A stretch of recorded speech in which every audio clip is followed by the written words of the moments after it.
السلام علیکم ورحمۃ اللہ وبرکاتہ۔ حضرات گرامی، یہ سلسلہ جو مسجد کے آداب کے حوالے سے چل رہا ہے، اسی کے متعلق آج بھی کچھ باتیں عرض کرنے کی کوشش کروں گا۔ سوال آیا ہے کہ مساجد آباد کرنا کس کی علامت ہے اور اس کی کیا برکت حاصل ہوگی۔ حضرات گرامی، اس کے جواب میں حکیم الامت مفتی احمد یار خان نعیمی رحمۃ اللہ تعالی علیہ فرماتے ہیں کہ مسجد بنانے یا اسے آباد کرنے یا وہاں با جماعت نماز ادا کرنے کا شوق صحیح مومن ہونے کی علامت ہے۔ انشاءاللہ ایسے لوگوں کا خاتمہ ایمان پر ہوگا، یعنی جن لوگوں کا یہ شوق ہو کہ مسجدیں آباد ہو، یعنی مسجدیں بنائے، اسے آباد کرے اور اس کے اندر با جماعت نماز ادا کرے، تو حکیم الامت نے فرمایا کہ یہ اس کے صحیح مومن ہونے کی علامت ہے، اور انشاءاللہ ایسے لوگوں کا خاتمہ ایمان پر ہوتا ہے۔ ایک اور سوال ہے کہ محلے کی مسجد میں نماز افضل ہے یا جامع مسجد ہے۔ بعض لوگوں کا یہ معمول ہوتا ہے کہ اگر ہمارے علاقے کے اندر، ہمارے گاؤں کے اندر 4 یا 5 مسجدیں ہوں، تو کئی لوگوں کا معمول یہ ہوتا ہے کہ وہ مسجد کی، اپنے علاقے کی مسجد کو چھوڑ کر وہ شہر کی بڑی مسجد کے اندر نماز ادا کرنے کے لیے جاتے ہیں۔ اور بعض لوگ ایسے خواہش مند ہوتے ہیں کہ محلے کی مسجد کے اندر، اگر محلے کی مسجد چھوٹی ہے یا پھر اس کے اندر ایئر کنڈیشن نہیں، یا پھر پانی کی صحیح طریقے سے سویدھا نہیں ہے، یا پھر پیشاب یا وضو خانے کے اندر تھوڑی سی پریشانی ہے، تو وہ اپنے محلے کی مسجد کو چھوڑ کر دوسری مسجد کہ جہاں پر ساری چیزیں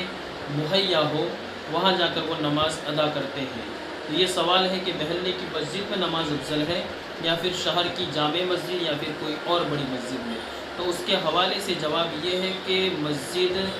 محلے کی مسجد میں نماز پڑھنا،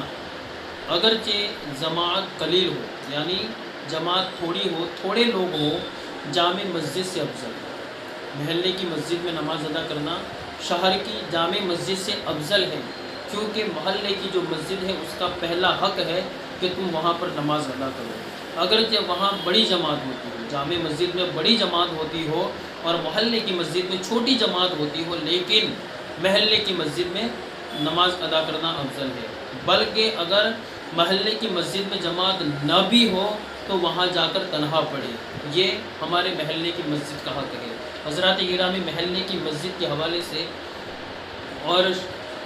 سے بتایا گیا ہے کہ جب لوگ اپنے محلے کی مسجد کو اگنور کرتے ہیں، وہاں نماز نہیں پڑھتے اور دوسری مسجدوں کو آباد کرتے ہیں، تو محلے کی مسجد ویران ہو جاتی ہے۔ اور یاد رکھیں کہ جب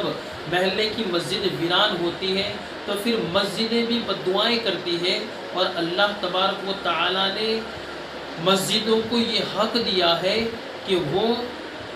اپنے علاقے کے نمازیوں کے حق میں بد دعا کرے۔ تو حضرات گرامی، ہمارے لیے لازمی اور ضروری ہے کہ اگر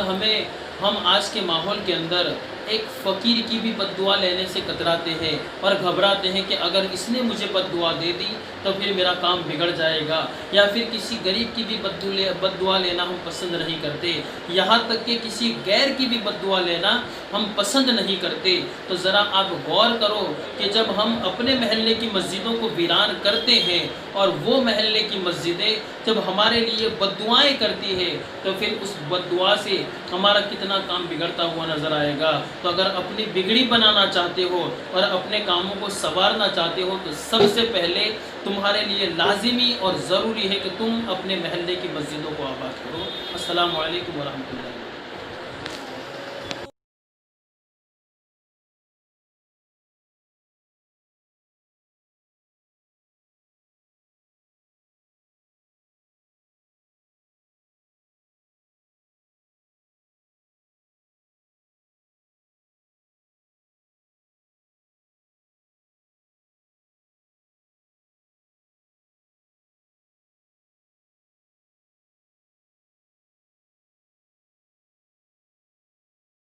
Oh